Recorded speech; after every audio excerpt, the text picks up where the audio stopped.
Dear student, ये हम 2019 का यूपी पॉलिटेक्निक अप्लाइड मैथ्स 1 का क्वेश्चन पेपर सॉल्व कर रहे हैं। इसके 3-4 पार्ट हम ऑलरेडी अपलोड कर चुके हैं। ये नेक्स्ट पार्ट है। जो क्वेश्चन पेपर पिछले साल आ रखे होते हैं उनको जब हम करवाते हैं तो उससे आसपास के क्वेश्चन आने की संभावना आपके एग्जाम में बहुत ज्यादा रहती है। इसलिए प्रीवियस ईयर के क्वेश्चन पेपर की प्रैक्टिस जरूर करनी चाहिए एग्जाम के आसपास, तो बहुत ज्यादा जरूरी है। ठीक है, तो चलते हैं क्वेश्चन नंबर 2 का E part. Prove that sine inverse 4/5 plus sine inverse 5/13 plus sine inverse 16/65 equal to π/2। Inverse, हाँ, साइन इनवर्स, इनवर्स लगा हुआ तो इनवर्स ट्रिग्नोमेट्रिक फंक्शन से ये क्वेश्चन पूछा गया है, ये समझ लीजिए। ठीक है, देखो स्टूडेंट, आपको प्रैक्टिस जरूर करनी पड़ती है और फॉर्मूले भी साथ साथ याद करने पड़ते हैं। थोड़ा टफ तो लगती है क्योंकि मैथ्स की फुल फॉर्म ही ये है भैया। देखो, मैथ्स की फुल फॉर्म आपको पता है कि नहीं? MATHS, maths. मैथ्स की फुल फॉर्म होती है मेरी आत्मा तुझे सताएगी। ठीक है जी, ये MATHS, हाँ, मेरी आत्मा, MATHS, मैथ्स की फुल फॉर्म होती मेरी आत्मा तुझे सताएगी। तो ये आत्मा के रूप में सताती है। अगर आपको नहीं आता है, बैक क्लियर नहीं हो पाती, आप परेशान हो जाते हैं, आपका डिप्लोमा क्लियर नहीं हो पाता है, तो थोड़ा सा अगर आप मेहनत कर लेंगे तो ये आत्मा नहीं सताएगी फिर। दिस इक्वल टू π/2 प्रूव करना है। ठीक है जी, तो देखिए स्टूडेंट, इसको हम 2-3 मेथड से कर सकते हैं। एक सबसे इजी वाला मेथड मैं सबसे पहले आपको बताता हूं। मेथड फर्स्ट, इसमें हम क्या करते हैं, लेफ्ट हैंड साइड लेते हैं। क्या है left hand side? Sign inverse 4/5 plus sine inverse 5/13 plus sine inverse 16/65। ठीक है, अब इसको हम क्या करते हैं, साइन इनवर्स को टेन इनवर्स में चेंज करते हैं क्योंकि टेन इनवर्स में थोड़ा सा इजी फॉर्मूला हमारे पास है। देखिए कैसे चेंज करते हैं। सबसे पहले ध्यान देना, हाँ, एक ही चीज ध्यान देना पड़ेगा आपको। हाँ, sine inverse 4/5 is equal to theta अगर है तो साइन थीटा बराबर क्या हो जाएगा, साइन इनवर्स उधर जाएगा, साइन थीटा हो जाएगा, तो साइन थीटा बराबर 4/5। ठीक है, और साइन थीटा बराबर लंब बटे कर्ण होता है। ये पता है आपको, लंब बटे कर्ण, हाँ, लंब बटे कर्ण होता है। और लंब ये है, कर्ण ये है और आधार ये होता है। ठीक है ना, ये एंगल अगर है थीटा और ये 90 डिग्री का एंगल है तो ये आधार, ये लंब और ये कर्ण। हाँ, ये इतना तो पता होना चाहिए आपको। नहीं पता तो डिटेल लेक्चर ट्रिग्नोमेट्री के हमने बना रखे, प्लेलिस्ट में जाके देख लीजिए। तो लंब बटे कर्ण मतलब लंब 4 हो गए, कर्ण 5 हो गए। लंब क्या हो गया इसका, 4 हो गया जी, और कर्ण कितना हो गया जी, 5 हो गया। ठीक है जी, अब पाइथागोरस प्रमेय से कर्ण का वर्ग बराबर लंब का वर्ग धन आधार का वर्ग होता है ना। तो आधार का वर्ग बराबर क्या हो जाएगा, कर्ण का वर्ग माइनस लंब का वर्ग, है ना। तो 5×5 = 25 माइनस 4 × 16 इक्वल टू 9। तो आधार का वर्ग बराबर 9 है तो आधार बराबर 3 हो जाएगा। तो आधार क्या हो जाएगा, 3 हो गया जी। ठीक है, इतना हो गया। हाँ? पहले वाले, अभी हम केवल इसकी बात कर रहे हैं, इस वाले की। हाँ, हर के लिए अलग अलग बनेगा मामला, हर के लिए अलग अलग मामला। ठीक है, अब देखो, जब साइन थीटा बराबर लंब बटे कर्ण है तो टेन थीटा बराबर क्या होगा, टेन थीटा बराबर होता है आधार बटे कर्ण। देखो LAL KKA। ठीक है, साइन का ये होता है, कॉस का ये होता है, टेन का ये होता है लंब बटे आधार। ठीक है, क्या होता है, टेन थीटा बराबर लंब बटे आधार। ये आपको पता होना चाहिए भैया, है ना, लंब बटे आधार, इसके अलावा कोई तरीका नहीं। लंब बटे आधार, लंब क्या है जी, 4 है जी, और आधार क्या है जी, 3 है। तो जब टेन थीटा बराबर 4/3 आ गया, जब साइन थीटा 4/5 होगा तो टेन थीटा 4/3 होगा। ठीक है जी, और यहां से आप थीटा बराबर टेन इनवर्स 4/3 लिख सकते हैं, है ना। तो कहने का मतलब ये हुआ स्टूडेंट कि साइन इनवर्स 4/5 बराबर है किसके, साइन इनवर्स 4/5 किसके बराबर, थीटा के बराबर। यहां पे भी थीटा बराबर क्या आ गया, टेन इनवर्स 4/5। तो थीटा बराबर थीटा, तो साइन इनवर्स 4/5 इसके बराबर होगा। मतलब साइन इनवर्स को अगर टेन इनवर्स में चेंज करना है तो इसकी हेल्प से हमने साइन इनवर्स 4/5 को हमने टेन इनवर्स 4/3 में, साइन इनवर्स 4/5 बराबर टेन इनवर्स 4/3 होता है। ठीक है जी, 4/5 4/3 आ गया। ठीक है, साइन टेन इनवर्स में सारे चेंज करने, अब इसको भी चेंज करो। इसको कैसे चेंज करेंगे, इसको भी सेम ऐसे ही यहाँ पे दिखेगा। यहाँ पे साइन इनवर्स लंब बटे कर्ण, लंब क्या है जी, अब 4 की जगह 5 हो जाएगा। हाँ, लंब बटे कर्ण, कर्ण कितना है 13, 5 की जगह 13 हो जाएगा। ठीक है जी। अब 13 का वर्ग में से 25, 5 का वर्ग 25 घटा दो, कितना बचता है, 13 का वर्ग 169 होता है, 5 का वर्ग 25, 169 में से 25 घटा दो, कितना बचता है 144, 144 का वर्ग कितना 12, तो आधार कितना हो गया 12 हो गया जी। अब tan थीटा बराबर क्या हो जाएगा, जब साइन बराबर लंब बटे आधार, tan थीटा बराबर क्या होता है लंब बटे आधार। अब मैं थोड़ा शॉर्टकट चल रहा हूँ, पहले वाला जैसे पहले वाला किया ऐसे ही इसको भी चेंज करना है। लंब बटे आधार, लंब बटे आधार मतलब 12 सॉरी लंब बटे आधार 5/12, तो 5/13 की जगह 5/12 हो जाएगा tan इनवर्स में, tan इनवर्स 5/12। ठीक है, ऊपर तो लंब ही रहता है, नीचे आधार हो जाता है कर्ण की जगह। ठीक है, ऊपर लंब ही रहेगा। ठीक है, ओके। प्लस इसी प्रकार से इसको भी tan इनवर्स में बदलना हो तो क्या हो जाएगा बताइए। अब देखो लंब बटे कर्ण, लंब कितना है जी 16 है जी, कितना है 16 है जी, और कर्ण कितना है जी 65 है जी, 65। हाँ, तो 65 का वर्ग में से लंब का वर्ग 16 का वर्ग घटाएंगे तो आपको जो बचेगा ना वो आएगा 63 का वर्ग, मतलब आधा 63 आएगा। आप चेक करके देख लीजिए, 65 का वर्ग माइनस 16 का वर्ग जो आएगा वो 63 स्क्वायर के बराबर आएगा। ठीक है, तो ये आधार यहाँ पे 63 आ गया। अब लंब बटे आधार होता है 16/63, ऊपर तो 16 ही रहेगा, और ये आधार कर्ण की जगह आधार आ गया 63। ठीक है, तो कहने का मतलब ये है कि साइन इनवर्स को हमने सारे tan इनवर्स में चेंज कर दिए। ओके, इतना समझ में आ गया। ठीक है जी, अब देखिए आगे चलो। अब tan inverse x plus tan inverse y, एक स्टूडेंट एक फॉर्मूला होता है, tan inverse x plus tan inverse y बराबर होता है tan inverse x plus y upon 1 minus x y. ये आपको याद रखना पड़ेगा, और कोई चारा नहीं है जी। tan इनवर्स x ये अलग है, ये अलग है, सेम हो, अगर सेम हो तो फिर दूसरा फॉर्मूला भी है हमारे पास, लेकिन ये अलग है, 4/3 है, ये 5/12 है। अगर 4/3 4/3 हो तो tan inverse x plus tan inverse x, cot inverse x या tan इनवर्स x का फॉर्मूला लगता है। tan inverse x plus tan inverse y, x की जगह 4/3, y की जगह 5/12, और ये होता है this.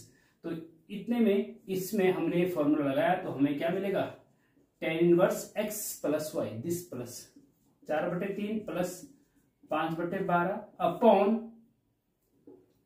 Upon 1 minus x y, मतलब 4/3 इंटू 5/12। ठीक है जी, और प्लस आपका ये है, क्या है ये tan इनवर्स 16/63। ठीक है जी, आगे बढ़ते हैं। अब इसको थोड़ा सिंप्लीफाई करो। क्या सिंप्लीफाई करेंगे, देखिए आप चाहो तो इस इधर आप अलग से सिंप्लीफाई कर सकते हैं। देखिए 12 का मल्टीप्लाई इधर कर दीजिए, 12 चौको 48 प्लस 3 बजे 15/12 गुणा 3, 12 3 36। ठीक है जी, ओके। और नीचे क्या हो जाएगा, 12 3 36, 36 का मल्टीप्लाई इधर हो जाएगा, 36 माइनस 4 5 20 बटे 12 3 36। ठीक है जी, 36 से 36 कट जाएगा, बचेगा क्या 48 और 15, अगर 8 और 5 13 63 हो गया जी ऊपर। हाँ, नीचे क्या होगा, 36 में से 20 घटा तो 16 बचता है जी। ठीक है, क्या बचता है 16 बचता है। तो ये आ गया आपका कुल मिला के, ये बोल सकते हैं आप tan इनवर्स 63/16 आया। ठीक है जी, पूरा सॉल्व करके प्लस इसको लिख दीजिए। अब यहाँ पे और जरा इस पे थोड़ा चेंज करते हैं, देखो यहाँ 63/16 है, यहाँ 16/63। हाँ, थोड़ा चेंज आ गया।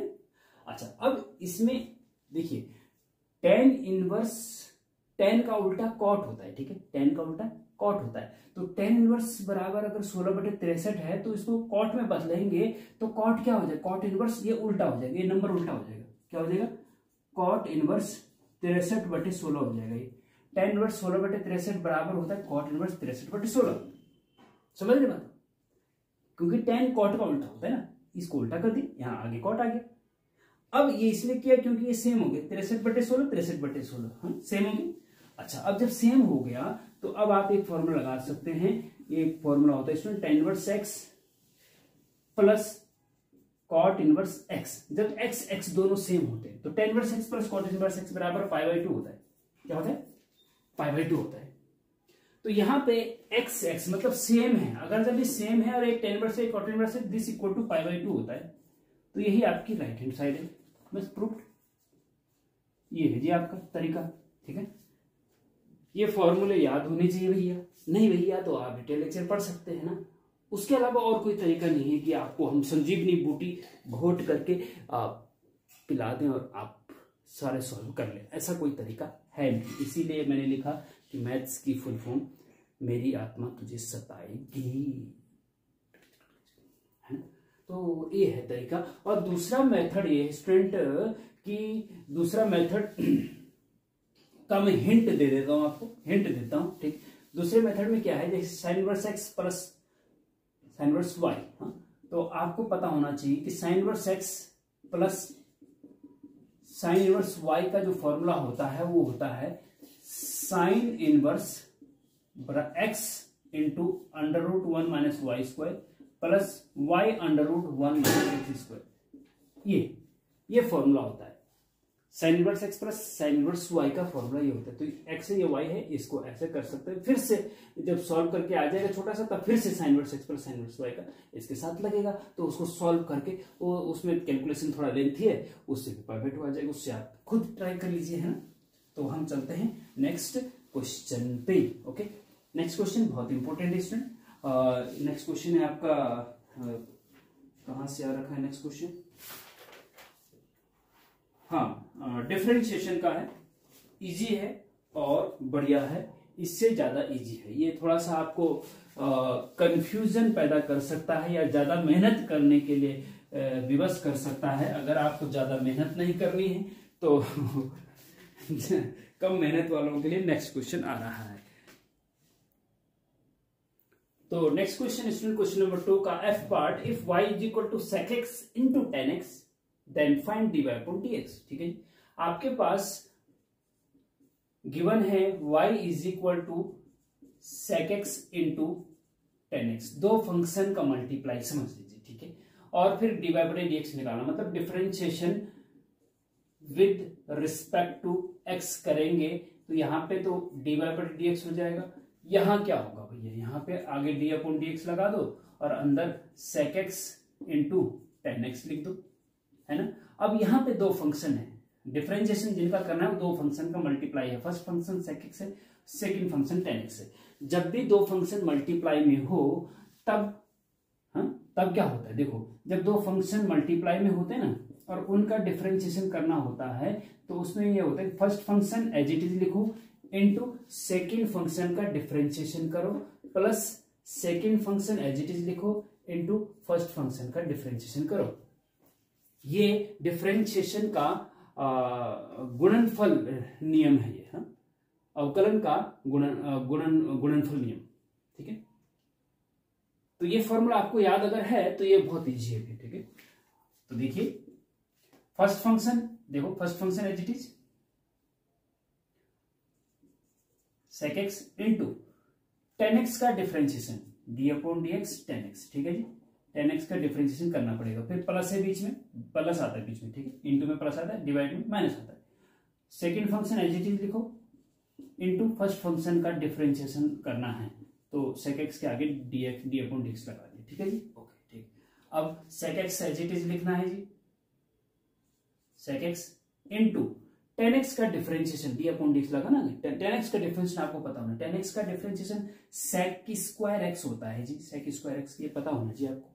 नहीं पता तो नहीं कर सकते आप। टेन एक्स का डिफरेंशिएशन sec की स्क्वायर एक्स होता है, याद कर लो भैया, into tan x into sec x का डिफरेंशिएशन क्या होता है ये भी आपको याद होना चाहिए।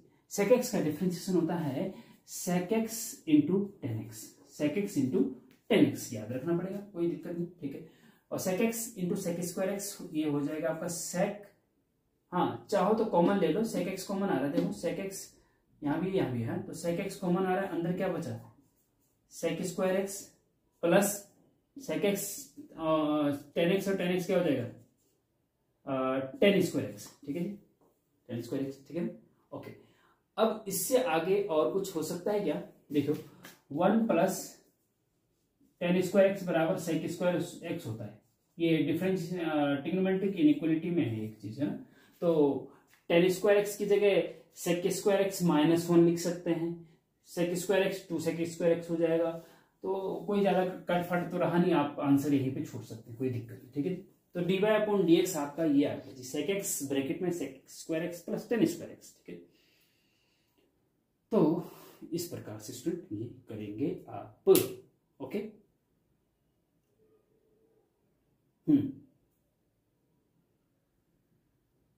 तो अब चलते हैं स्टूडेंट हम नेक्स्ट क्वेश्चन पे। नेक्स्ट क्वेश्चन भी और ज्यादा इंपॉर्टेंट है।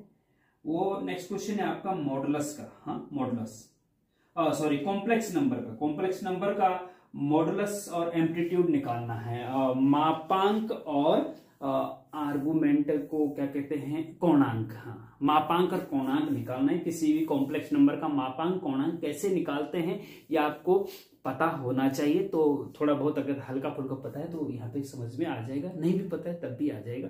और उसके बाद भी नहीं आता है तो डिटेल लेक्चर हमने अपलोड कर रखे हैं, वहां जाके आप देख सकते हैं। तो चलिए नेक्स्ट क्वेश्चन पे चलते हैं।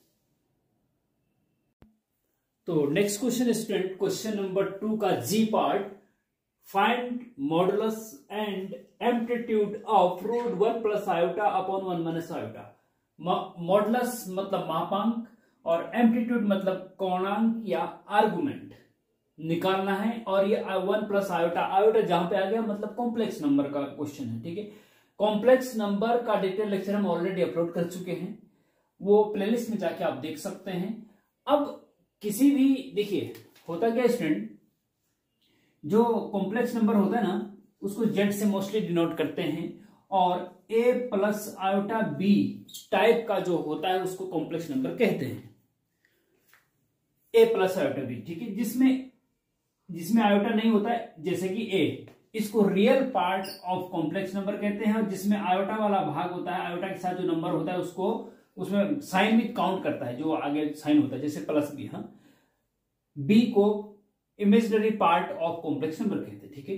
तो जनरल फॉर्म ये होनी चाहिए कॉम्प्लेक्स नंबर की, तब जाके हम उसका मॉडुलस और एम्पलीट्यूड निकाल सकते हैं। अब ये जनरल फॉर्म में नहीं है, ए प्लस आयोटा बी के फॉर्म में होना चाहिए। उसके बाद अगर जब ए प्लस आयोटा बी के फॉर्म के आ जाए, तो जब इसका मॉडुलस निकालेंगे तो मॉड जेड, दोनों तरफ डंडा लगाए, उसको मॉडुलस ऑफ जेड कहते हैं, ठीक है। वो होता है अंडर रूट रियल पार्ट का स्क्वायर, रियल पार्ट यहाँ पे ए है, प्लस इमेजिनरी पार्ट बी का स्क्वायर, ठीक है। ये होता है मॉडुलस। अब आता है एम्पलीट्यूड। क्या होता है एम्पलीट्यूड? एंगल होता है, एंगल, हाँ, कोण होता है। एम्पलीट्यूड को हम थीटा से डिनोट करते हैं मोस्टली, ठीक है। थीटा बराबर होता है स्टूडेंट, ये डिपेंड करता है कि कौन से क्वाड्रेंट में है, ठीक है। थीटा पहला क्वाड्रेंट में होगा तो दूसरा होगा, दूसरे में होगा तो अलग होगा, और चौथे में होगा तो अलग होगा। ध्यान, जैसे माना जैसे ये होता है, जरा मैं आपको पहले भूमिका बता रहा हूं इसको सॉल्व करने से पहले, अगर बिल्कुल भी आप समझ में नहीं आ तो यहां से समझ में आ सकता है। एक्स एक्सिस वाई एक्सिस, ठीक है। ये फर्स्ट क्वाड्रेंट होता है, ये सेकंड क्वाड्रेंट, ये थर्ड क्वाड्रेंट, और ये चौथा चतुर्थांश, पहला दूसरा, हाँ, 4 भाग होते हैं ना एक्स एक्सिस वाई एक्सिस, हाँ, या रियल एक्सिस और इमेजिनरी एक्सिस के, ठीक है। अगर कॉम्प्लेक्स नंबर फर्स्ट क्वाड्रेंट में है तो दोनों प्लस, जब एक्स भी प्लस हो, जैसे ए भी प्लस हो बी भी प्लस हो तो फर्स्ट क्वाड्रेंट में होगा, ए नेगेटिव और बी पॉजिटिव हो तो सेकंड क्वाड्रेंट में होगा, ए भी नेगेटिव बी भी नेगेटिव तो थर्ड क्वाड्रेंट में होगा, और ए पॉजिटिव और बी नेगेटिव हो तो फोर्थ क्वाड्रेंट में होगा, ठीक है जी। फर्स्ट क्वाड्रेंट में आर्गुमेंट जो होता है वो अल्फा के बराबर होता है, ठीक है। कितना, किसके बराबर होता है? अल्फा के बराबर, ठीक है। और सेकंड क्वाड्रेंट में, फर्स्ट क्वाड्रेंट में तो हो गया सेकंड, थर्ड और फोर्थ, ये याद रखेंगे आप, ठीक है, याद रखेंगे। ये प्रूफ भी हम कर चुके हैं, डिटेल लेक्चर आप देख सकते हैं, लेकिन याद रखेंगे फर्स्ट क्वाड्रेंट में थीटा बराबर अल्फा होता है, और सेकंड क्वाड्रेंट में थीटा मतलब आर्गुमेंट या एम्पलीट्यूड होता है पाई माइनस अल्फा, ठीक है। थर्ड क्वाड्रेंट में थीटा बराबर होता है, जो पाई माइनस अल्फा है ना, इसमें माइनस का मल्टीप्लाई कर दो तो माइनस पाई हो जाएगा, प्लस का अल्फा हो जाएगा, थीटा बराबर minus pi plus alpha. Fourth quadrant में जो फर्स्ट क्वाड्रेंट का है ना, उसमें माइनस का मल्टीप्लाई कर दो माइनस अल्फा, तो फोर्थ क्वाड्रेंट में जो आर्गुमेंट होता है माइनस अल्फा के बराबर होता है। अब अल्फा क्या होता है? अल्फा बराबर होता है tan inverse mod y upon x या b अपॉन a। अगर a प्लस आयोटा b है तो b upon a, real part upon imaginary part, और मॉड लगा दो। अल्फा बराबर होता है tan इनवर्स बी अपॉन ए, अगर एक्स प्लस आइटा वाई के फॉर्म में तो वाई अपॉन एक्स, ठीक है, अल्फा ये होता है। अब इसका देखेंगे कैसे, तब सबसे पहले तो स्टूडेंट ये ए प्लस आइटा बी के फॉर्म में हमें ले जाना है, सबसे पहले ये ले जाना, ठीक है। तो इसको हम मान लेते हैं जेड, जेड मान लेते हैं, जेड कॉम्प्लेक्स, इसको है ना कॉम्प्लेक्स नंबर को जेड से डिनोट कर दें तो 1 plus iota upon 1 minus iota, ठीक है जी। अब इसको ए प्लस आयोटा बी के फॉर्म में लाना है पहले, तब बात मॉडुलस और एम्पलीट्यूड की बात तब होगी, ठीक है। पहले तो इसको जनरल फॉर्म में लाना है। जनरल फॉर्म में लाने के लिए हमें अपॉन में आयोटा हटाना होता है। वो आयोटा कैसे हटेगा, जो नीचे होगा ना अंश और हर, हाँ, न्यूमरेटर और डिनोमिनेटर, डिनोमिनेटर का कॉन्जुगेट, जैसे डिनोमिनेटर क्या है 1 माइनस आयोटा है, इसका कॉन्जुगेट क्या होगा, इसको कॉन्जुगेट या संयुग्मी वो होता है 1 प्लस आयोटा, माइनस आयोटा का जो आगे का चिन्ह है उसको बदल दो तो वही कॉन्जुगेट हो जाता है, ठीक है। 1 माइनस आयोटा का कॉन्जुगेट 1 प्लस आयोटा होता है, तो 1 प्लस आयोटा से ऊपर नीचे गुणा कर दो, हाँ? इसके कॉन्जुगेट से 1 प्लस आयोटा से नीचे भी गुणा कर दो और ऊपर भी गुणा कर दो बैलेंस करने के लिए, ठीक है ना, रूट के अंदर पर, ठीक है, रूट के अंदर 1 प्लस आयोटा से 1 प्लस आयोटा, तो वही मूल वाला आर्गुमेंट कॉम्प्लेक्स नंबर आएगा, है। ओके, अब देखिए आगे देखो, is equal to under root के अंदर 1 plus iota 1 plus iota 1 plus iota का होल स्क्वायर हो जाएगा ना, ठीक है। 1 minus iota 1 plus iota, A minus B, A plus B, तो A square minus B square, तो 1 का स्क्वायर माइनस आयोटा का स्क्वायर हो जाएगा ना, ओके, ठीक है। Implies Z is equal to, अब देखिए ऊपर स्क्वायर से रूट हट जाता है, ऊपर स्क्वायर से रूट हट जाएगा, नीचे रहेगा, हाँ, तो ऊपर क्या बचेगा 1 प्लस आयोटा बचेगा, अपॉन नीचे क्या रहेगा, रूट के अंदर देखो स्क्वायर से रूट हट गया ऊपर, तो नीचे रूट रहेगा, हाँ, तो 1 का स्क्वायर 1 होता है, माइनस आयोटा का स्क्वायर -1 होता है। आयोटा स्क्वायर देखिए, आयोटा स्क्वायर की वैल्यू -1 होती है, याद रखना है, और आयोटा की वैल्यू क्या होती है रूट -1, और आयोटा क्यूब की वैल्यू क्या होती है माइनस आयोटा, आयोटा की पावर 4 की वैल्यू क्या होती है 1, ये याद रखना है, चारों चीजें, हाँ, ये याद रखनी पड़ती है आपको, ठीक है, और इसके अलावा कोई तरीका नहीं। तो आयोटा स्क्वायर की वैल्यू -1, तो माइनस पहले से तो +1 हो जाएगा, तो 1 1 2, तो रूट के अंदर 2 आ जाएगा, रूट के अंदर क्या आ जाएगा 2 आ जाएगा, ठीक है। अब इसको √2 को अलग अलग करो, तो 1 अपॉन √2 प्लस आयोटा 1 अपॉन √2, ठीक है। ए प्लस आयोटा बी के फॉर्म में आ गया जी, आ गया ना, देखो ए की जगह क्या है, देखो ए प्लस आयोटा बी के फॉर्म में आ गया, जनरल फॉर्म में हमें पहले लाना होता है, उसी के बाद मॉडुलस और एम्पलीट्यूड निकाल सकते हैं। तो ए की जगह पे तो 1 अपॉन √2, बी की जगह पे 1 अपॉन √2, दोनों पॉजिटिव है, ये भी पॉजिटिव ये भी पॉजिटिव है, तो इसका मतलब ये फर्स्ट क्वाड्रेंट में, और फर्स्ट क्वाड्रेंट में आर्गुमेंट अल्फा के बराबर होता है, ठीक है जी, ठीक है, चलो इतना हो गया। अब हम नाउ सबसे पहले मॉडुलस निकालते हैं। Now modulus of Z, modulus of Z होता है अंडर रूट के अंदर रियल पार्ट का स्क्वायर, रियल पार्ट क्या है 1 अपॉन √2 का स्क्वायर, प्लस इमेजिनरी पार्ट क्या है आयोटा के साथ जो 1 अपॉन √2 का स्क्वायर, ठीक है जी, ओके। 1 अपॉन 1 का स्क्वायर 1 होता है, √2 का स्क्वायर 2 होता है, ठीक है, √2 से प्लस 1 अपॉन 2 और √1 हो जाएगा इक्वल 1, ठीक है। तो मॉडुलस तो आ गया भैया इसका 1 आंसर, ओके ओके। अब हमें क्या चाहिए argument, and argument of Z, argument of Z, argument of Z equal to हम थीटा से डिनोट करते हैं, थीटा यहाँ पे क्या होगा अल्फा के बराबर होगा, बताया ना मैंने फर्स्ट क्वाड्रेंट में थीटा अल्फा के बराबर होता है, और अल्फा आपको पता होना चाहिए कि tan inverse mod B upon A होता है, is equal to tan inverse B मतलब इमेजिनरी पार्ट, इमेजिनरी पार्ट क्या है 1 अपॉन √2 अपॉन रियल पार्ट क्या है 1 अपॉन √2, समझ गए बात को, हाँ समझ लीजिए, ठीक है। Implies theta is equal to मतलब आर्गुमेंट है tan इनवर्स 1 अपॉन √2 1 अपॉन √2 से कट जाएगा 1 बचेगा, और 1 tan में किसकी वैल्यू होती है tan 45 की, tan इनवर्स 1 किसकी वैल्यू होती है tan π/4 की वैल्यू होती है जी, तो tan इनवर्स से tan हट जाएगा, बचेगा क्या π/4, तो आर्गुमेंट हो गया या एम्पलीट्यूड हो गया π/4, एम्पलीट्यूड मतलब एंगल, हाँ एंगल, ऐसा कहीं होगा ना, जैसे मान लीजिए ये यहाँ पे है Z A plus iota B, ठीक है जी, तो ये ओरिजिन से इसको कनेक्ट करेंगे तो जो ये एंगल होगा ये π/4 होगा, ठीक है। और मॉडुलस का मतलब ओ से लेकर पी तक की डिस्टेंस, यहां से यहां तक की डिस्टेंस कितनी आई थी 1, u1, इसको मॉडुलस कहते हैं। ठीक है, तो इस प्रकार से स्टूडेंट इसको आप कर सकते हैं। और फिर पोलर फॉर्म में भी चेंज, मॉडुलस और एम्पलीट्यूड आ गया तो पोलर फॉर्म में चेंज करना बहुत इजी होता है। पोलर फॉर्म का भी क्वेश्चन पूछा जाता है। इसका डिटेल लेक्चर हम ऑलरेडी अपलोड कर चुके हैं, कॉम्प्लेक्स नंबर के प्लेलिस्ट में जाके आप देख सकते हैं। ठीक है स्टूडेंट, बहुत इंपॉर्टेंट और बहुत अच्छा क्वेश्चन है। तो अब चलते हैं नेक्स्ट क्वेश्चन पे। और अभी देखिए, अब आपका एग्जाम बहुत जल्द आने वाला है, 6 तारीख को शायद है, तो तैयारी अच्छे से कर लीजिए, है ना। उसके बाद मुझे करिएगा, क्या दिक्कत है ना। तो चल क्वेश्चन नंबर 2 कंप्लीट हो गया स्टूडेंट। अब हम चलते हैं क्वेश्चन नंबर 3 पे। ठीक है, क्वेश्चन नंबर 3 पे चलते हैं।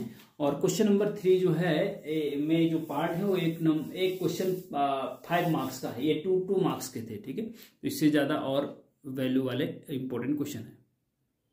तो स्टूडेंट अब चलते हैं नेक्स्ट क्वेश्चन पे। Question number 3, answer any 2 parts of the following. 3 part आपको दे रखे हैं, उसमें से 2 को आपके आंसर देने हैं, एक आप छोड़ सकते हैं। ठीक है, और एक क्वेश्चन 5 मार्क्स का है, 2 क्वेश्चन टोटल मिला के 10 मार्क्स का। इसका मतलब ये हुआ कि क्वेश्चन नंबर 3 में आपको 3 पार्ट में से 2 पार्ट करने हैं और एक क्वेश्चन 5 मार्क्स का है, तो टोटल मिला के क्वेश्चन नंबर 3 आपका 10 मार्क्स का होगा। ठीक है, इसका क्वेश्चन नंबर 3 का पार्ट ए है, बहुत इंपॉर्टेंट है, ध्यान से देखिएगा। बहुत थोड़ा सा ट्रिकी है, थोड़ा सा अगर आप समझेंगे तो समझ में आ जाएगा। मैं इतना कोशिश कर सकता हूं कि आपके आसानी से समझ में आ जाएगा। ठीक है, if A is sum of O term and B is sum of even term in the expansion of x plus a की power n, then prove that 4ab is equal to x plus a की power 2n minus x minus a की power 2n। ठीक है, देखिए student, ये question ये कह रहा है कि x प्लस a की पावर n का जब प्रसार करेंगे ना, बाइनोमियल का क्वेश्चन है। हाँ, बाइनोमियल थ्योरम का डिटेल लेक्चर हम ऑलरेडी अपलोड कर चुके हैं, प्लेलिस्ट में जाके देख सकते हैं। x ये कह रहा है कि x प्लस a की पावर n का एक्सपेंशन करने पे जो ओड टर्म है उनका सम को a से डिनोट किया गया है और इवन टर्म के सम को b से डिनोट किया गया है। ठीक है, अब देखो, सबसे पहले तो आपको वी नाउ दैट हम जानते हैं कि x प्लस a की पावर n बराबर, इसका प्रसार आपको पता होना चाहिए सबसे पहले तो। ठीक है, x प्लस a की पावर n का प्रसार क्या होता है, nc0, जो पावर nc0 पहले वाले पद की power this minus this n minus 0 और दूसरे वाले पद की पावर ये जो नीचे होता है ये हो। ठीक है, प्लस nc0 पर nc1 x की power n minus 1 this minus this into a की पावर नीचे वाला। ठीक है, प्लस nc2 x की पावर n माइनस 2 a की पावर 2 प्लस nc3 x की पावर n माइनस 3 a की पावर 3। ऐसे ही चलता रहता है और ये ncn तक जाता है। ठीक है जी, कहां तक जाता है, ncn तक जाता है। फिलहाल हम यहाँ पे ऐसे लिख देते हैं। ठीक है, डेस कर देते हैं। अब इसमें ये जो पहला टर्म है, ये पहला टर्म है, ये दूसरा टर्म है और ये तीसरा टर्म है, चौथा पद, तीसरा पद है, ये चौथा पद है, ऐसे 5वां 6ठा। ठीक है जी, तो इसमें जो अकॉर्डिंग टू क्वेश्चन, हाँ now according to question ATQ, according to question A बराबर क्या है, ए बराबर है इसके प्रसार में ओड टर्म का सम। ओड मतलब विषम पद, विषम पद एक तो ये है भैया, 1 3 5 ऐसे होगा ना विषम पद। तो विषम पद का जो सम है वो a है जी, है ना। देखो विषम पद क्या है, nc0 x की पावर n माइनस 0 और a की पावर 0। ठीक है जी, प्लस फिर ये आएगा nc2, ये nc1 नहीं आएगा क्योंकि ये इवन टर्म है। ठीक है, ये आएगा। ठीक है, nc2 x की पावर n माइनस 2 a की पावर 2 प्लस फिर अगला पद क्या होगा, nc3 के बाद 3 4 5वां पद होगा, 5वां पद है nc4। ठीक है, nc4 होगा x की पावर n माइनस 4 a की पावर 4। ठीक है जी, प्लस डैश डैश डैश चलेगा ये, है ना, प्लस डैश डैश डैश चलेगा, है ना। ओके ठीक है, अब ध्यान से देखना स्टूडेंट, ध्यान से देखना कि इसको हम लिख सकते हैं। देखिए a को हम लिख सकते हैं, ये जो और टर्म का सम है ना, इसको हम पता क्या लिख सकते हैं। देखो इसको, ये थोड़ा सा एक ट्रिक है, x प्लस a की power n plus x minus a की पावर n बटे 2, इसको हम ए लिख सकते हैं जी। क्या लिख सकते हैं? ये लिख सकते हैं जी। अच्छा, कैसे लिख सकते हैं? देखो अगर x प्लस ए की पावर n को खोलेंगे तो ये बनेगा, है ना, और x माइनस ए की पावर n को खोलेंगे तो प्लस माइनस चलेगा। ये पहला प्लस, दूसरा माइनस, फिर प्लस, फिर माइनस। ठीक, तो जो माइनस वाले, जब बीच में उन दोनों को इस वाले को और इस वाले के एक्सपेंशन को जब जोड़ेंगे तो माइनस वाले तो कट जाएंगे, बचेगा क्या? NC0, NC2, है ना, NC4, ये वाले बचेंगे ना, इसके और इसके, और वो जुड़ जाएंगे, 2 टाइम्स हो जाएंगे। क्या हो जाएंगे? 2 टाइम्स हो जाएंगे, इसलिए हमने 2 से डिवाइड कर दिया। तो कहने का मतलब ये है कि अगर आप इसको खोलेंगे ना, इसको और इसको खोल के डिवाइड करेंगे तो ये आएगा भैया, आपको ये आएगा। तो इसको हम ऐसा लिख सकते हैं। ये थोड़ा सा आपको समझना पड़ेगा। इस x प्लस ए की पावर n का प्रसार करेंगे, x माइनस ए की पावर n का प्रसार करेंगे तो माइनस वाले पद कट जाएंगे, तो 2 टाइम्स हो जाएगा। जो पद ए वाले पद, जो ए वाले पद है ना, ये 2 बार आएंगे, 2 times of this, 2 times of this, और 2 कॉमन अगर कट जाएगा तो ये बचेगा। तो कहने का मतलब ये है कि इसको हम ऐसा लिख सकते हैं। ठीक है जी, इतना आपको समझ में अगर आ गया तो काफी काम हमारा हो जाएगा, फिर काफी काम हमारा हो जाएगा। ठीक है जी, अब देखो यहाँ 2 का मल्टीप्लाई इधर कर देते हैं। क्या कर देते हैं? 2 का मल्टीप्लाई इधर कर देते हैं, तो ये हो जाएगा 2a बराबर दिस, क्या, x प्लस ए की power n plus x minus A की पावर n। इसको इक्वेशन नंबर 1 मान लो। ठीक है, एंड अब देखो जी b बराबर क्या होगा अकॉर्डिंग टू क्वेश्चन? b बराबर होगा इवन टर्म का सम। इवन टर्म ये है, ये और NC1 x की पावर n माइनस 1 ए की पावर 1 प्लस NC3 x की पावर n माइनस 3 ए की पावर 3 प्लस 4 5। 3 के बाद क्या आएगा? 4 आएगा, फिर क्या आएगा? 5 आएगा, तो 5 होगा। NC5 x की पावर n माइनस 5 ए की पावर 5 प्लस टेस्ट चलेगा। ठीक है जी, अब इसको क्या लिख सकते हैं? देखिए ये b इज इक्वल टू ए को, इसको हमने ऐसा लिख दिया, इसको क्या लिख सकते हैं? देखिए इसको भी यही लिखो, लेकिन बीच में प्लस की जगह माइनस रख दो बस। x प्लस ए की power n minus x minus A की पावर n बटे 2। ध्यान से देखना, इसको जब खोलेंगे ना तो जो और टर्म है वो कट जाएंगे। और टर्म क्या हो जाएगा? कट जाएंगे। और टर्म माइनस के हो जाएंगे, ये प्लस, इधर प्लस के रहेंगे तो कट जाएंगे, और इवन टर्म सारे जुड़ जाएंगे। इवन टर्म सारे जुड़ जाएंगे तो हमें क्या मिलेगा? ये वाले मिलेंगे, लेकिन 2 बार होंगे तो 2 टाइम्स हो जाएगा, 2 टाइम्स से 2 कट जाएगा। तो कहने का मतलब ये है कि x प्लस ए की power n minus x minus A की पावर n को प्रसार करेंगे बटे 2, तो ये ही आएगा जी। तो इसको हम ऐसा लिख सकते हैं। आप चाहो तो अलग से प्रैक्टिस कर सकते हैं, एक रफ में करके आ जाएगा ये। ठीक है जी, तो b को हम ऐसा लिख सकते हैं। प्लस और माइनस का अंतर है, 2 का मल्टीप्लाई इधर करेंगे तो 2b बराबर हो जाएगा जी आपका x प्लस ए की power n minus x minus A की पावर n, इक्वेशन नंबर 2। ठीक, बहुत इंपॉर्टेंट है, ध्यान से देखिएगा। अब चलते हैं आगे। अब हम क्या करेंगे? इक्वेशन 1 ये है, इक्वेशन 2 ये है। ठीक है, हमें क्या चाहिए? 4ab चाहिए ना, तो 2a और 2b का मल्टीप्लाई करेंगे आपस में। इक्वेशन 1 और 2 का मल्टीप्लाई करेंगे तो लेफ्ट हैंड साइड में हमें 4ab आ जाएगा, तो राइट हैंड साइड में ये आना चाहिए फिर। ठीक है ना, ओके चल तो आगे चलते हैं। तो इक्वेशन 1 और 2 का आपस में मल्टीप्लाई करने पर तो क्या मिलता है, जरा देखिएगा। नाउ इससे आगे 1 इंटू 2 एम्प्लाइज, समीकरण 1 और 2 का आपस में मल्टीप्लाई कर दो तो left hand side 2a into 2b है, इनका मल्टीप्लाई, और राइट हैंड साइड में क्या है? ये और ये है, इनका मल्टीप्लाई। ठीक है, इसका इधर क्या है?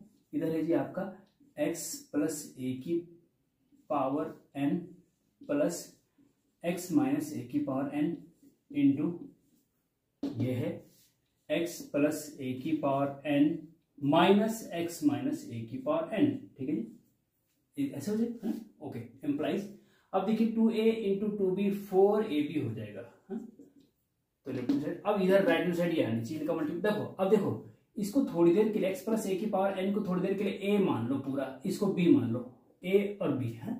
तो a प्लस b और a माइनस b का जब आपस में मल्टीप्लाई करते हैं, a प्लस b और a माइनस बी का जब आपस में मल्टीप्लाई करते हैं तो A square minus B square हो जाता है ना। हाँ, तो यहाँ पे भी दिस का स्क्वायर माइनस दिस का स्क्वायर हो जाएगा, क्या हो जाएगा, एक्स प्लस ए की होल पावर एन का square A square minus B square x minus A की पावर एन का होल स्क्वायर।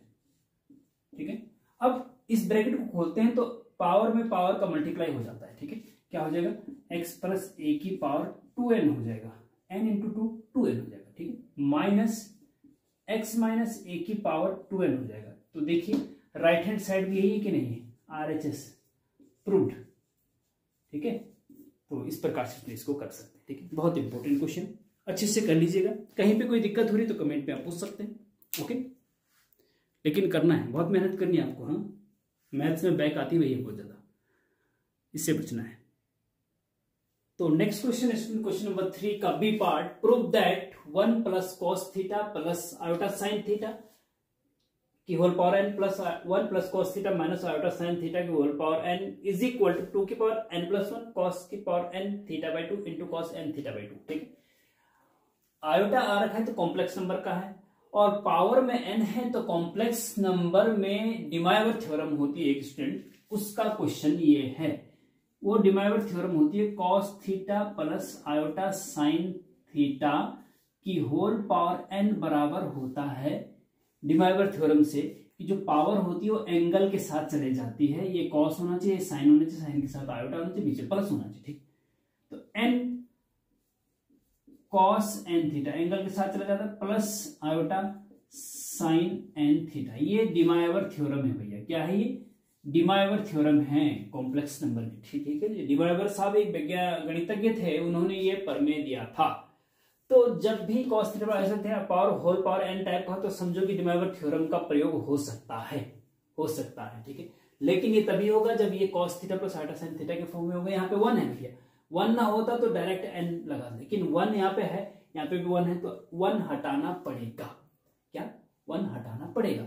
तो लेफ्ट हैंड साइड है आपकी 1 plus cos theta plus iota sine theta की whole power N plus 1 plus cos theta minus iota sine theta की power N. ठीक है, तो लेफ्ट हैंड साइड में हमें ये जो 1 है ना, इसको हटाना पड़ेगा, तभी डिमाइवर थ्योरम लग सकती है। 1 कैसे हटेगा भैया, देखिए कॉस थीटा का एक फॉर्मूला होता है, कॉस थीटा का एक फॉर्मूला होता है कॉस 2 थीटा का, 2 कॉस स्क्वायर थीटा माइनस 1, और एक होता है 1 माइनस 2 साइन स्क्वायर थीटा। ठीक है, कॉस 2 थीटा का ही है। अगर कॉस थीटा का है तो यहाँ एंगल थीटा बाई 2 हो जाएगा, तो हमें 1 हटाना है तो माइनस का 1 होना यहाँ, क्योंकि 1 प्लस का है, 1 प्लस का है, तो इसका मतलब ये वाला फॉर्मूला लगाना पड़ेगा। कॉस 2 थीटा बराबर 2 कॉस स्क्वायर थीटा माइनस 1, तो कॉस थीटा बराबर क्या होगा, 2 कॉस स्क्वायर थीटा, एंगल आधा हो जाता है। जब 2 थीटा है तो थीटा, और जब थीटा है तो एंगल आधा थीटा बाई 2। ठीक है, तो कहने का मतलब ये हुआ कि 1 प्लस कॉस थीटा की जगह आप लिख सकते हैं 2 cos square theta by 2 minus 1। ठीक है जी, ओके, प्लस आयोटा, अब साइन थीटा है, यहाँ थीटा बाई 2 है, एंगल तो एक जैसा होना चाहिए ना, तभी तो ये डिमाइवर थ्योरम लगेगी। तो इसको भी चेंज कर दो, क्योंकि आपको पता है स्टूडेंट साइन 2 थीटा का फॉर्मूला होता है 2 sine theta into cos theta. ठीक है, तो जब 2 थीटा है तो एंगल आधा थीटा हो जाता है, जब साइन थीटा होगा तो क्या हो जाएगा, थीटा बाई 2 और कॉस थीटा बाई 2 हो जाएगा। ठीक है, तो कहने का मतलब साइन थीटा का formula 2 sine theta by 2 into cos theta by 2, okay, की होल पावर एन, प्लस यहां पे भी सेम है, करो 1 plus 2 cos square theta by 2 minus 1, और minus iota 2 sine theta by 2 into cos theta by 2, okay, इतना, और होल पावर भैया इसकी क्या है, होल पावर इसकी एन है। ठीक है जी, ये अलग हो गया उधर। ठीक है, ओके ओके, ठीक है, इज इक्वल टू, अब देखिए -1 से +1 कट गया, यहाँ पे भी -1 से +1 कट गया। ठीक है, अब 2 cos square theta by 2, 2 cos theta, तो 2 कॉस थीटा बाई 2 कॉमन आ रहा है, तो जब बाहर लेंगे तो होल पावर एन है तो उसकी पावर भी एन आएगी, 2 कॉस थीटा बाई 2 की होल पावर एन आएगी। ठीक है, 2 कॉस थीटा बाई 2 कॉमन लेना ना, 2 कॉस थीटा बाई 2 कॉमन ले लें तो उसकी होल पावर n रहेगी ना, क्योंकि होल पावर n थी, उससे बाहर ले रहे ब्रैकेट इस बार, तो पावर n भी आएगी। ठीक है, अंदर क्या बचा, 2 कॉमन आ गया, बचा क्या, एक कॉस थीटा बाई 2 कॉमन आ गया तो बचा कॉस थीटा बाई 2 बचा, है ना, प्लस 2 कॉमन आ गया, ये भी कॉमन आ गया, आयोटा साइन थीटा बाई 2 बचा और होल पावर n है।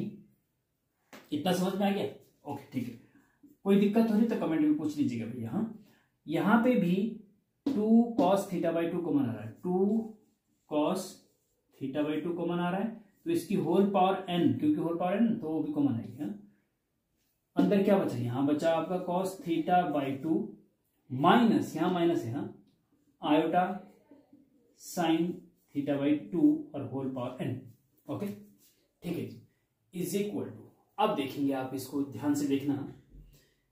अच्छा चलो, एक चीज और हो गया कि 2 cos थीटा बाई 2, एक पद ये पूरा है, एक पद है, तो 2 cos theta by 2 power n, 2 cos theta by 2 power n, इसमें से कॉमन आ रहा है तो उसको बाहर ले लो। हम 2 cos थीटा बाई 2 की पावर n, तो 2 की पावर n, इसको ऐसा भी कर सकते, चलो अभी फिलहाल पावर n ही रखो। हम अब इसका अंदर डिमाइवर थ्योरम, हम जब एंगल सेम होता है, यहाँ कॉस होता है, आयोटा के साथ साइन होता है, तो डिमाइवर थ्योरम की हेल्प से n को थीटा के साथ एंगल के साथ ले जा सकते हैं, तो ये हो जाएगा cos n theta by 2 plus iota sign n theta by 2। Okay, ये कॉमन आ चुका है। ठीक है, अब यहां क्या होगा भैया, यहाँ पे देखिए प्लस है बीच में, अब यहाँ पे भी लगा दीजिए। अब यहाँ पे माइनस है, ध्यान रखना स्टूडेंट कि जब प्लस होता है तब तो यहाँ प्लस आएगा, और जब यहाँ cos theta minus iota sine theta की पावर n होती है, तो डिमाइवर थ्योरम क्या बोलती है कि यहाँ पे भी एंगल पावर एंगल के साथ ले जानी, लेकिन पीछे माइनस आएगा, यहाँ प्लस आ रहा है, यहाँ माइनस आएगा, अगर यहाँ माइनस है तो पीछे माइनस आएगा। ठीक है, याद रखना इसको, cos n theta minus iota sign n theta, ये डिमाइवर थ्योरम कहती है, ये याद रखना पड़ेगा और कुछ नहीं इसका समाधान। ठीक है, ये कॉमन आ चुका है, ये यहाँ पे n एंगल के साथ आ जाएगा, cos n theta by 2 minus iota sign n theta by 2। Okay, bracket बंद।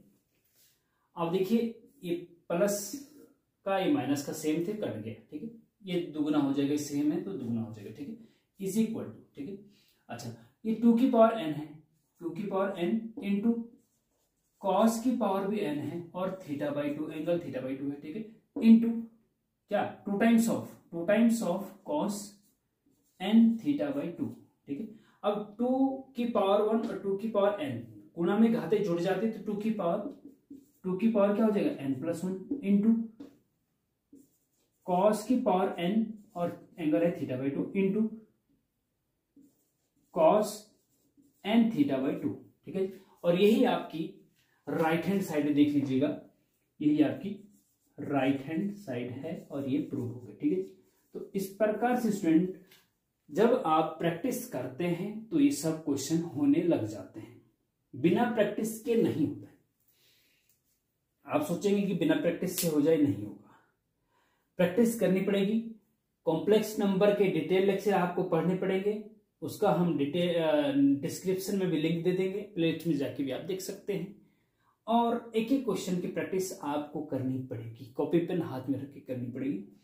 ऐसा कोई तरीका नहीं कि मैं कुछ संजीवनी बूटी घोट करके आपको वीडियो के अंदर से नीचे फेंक दूं और आपके गले में चले जाए और आप पास हो जाओ, ऐसा कोई तरीका नहीं है। अगर कोई ऐसा कोई तरीका बता रहा है तो उसके झांसे में ना आए। ओके स्टूडेंट, वीडियो लेक्चर लंबा हो गया है तो इसको हम यहीं पे समाप्त करते हैं, फिर मिलते हैं नेक्स्ट वीडियो में। तब तक के लिए थैंक यू वेरी मच और बेस्ट ऑफ लक आपके एग्जाम के लिए। ओके, और एग्जाम के बाद बताइएगा कैसा हुआ है। Thank you.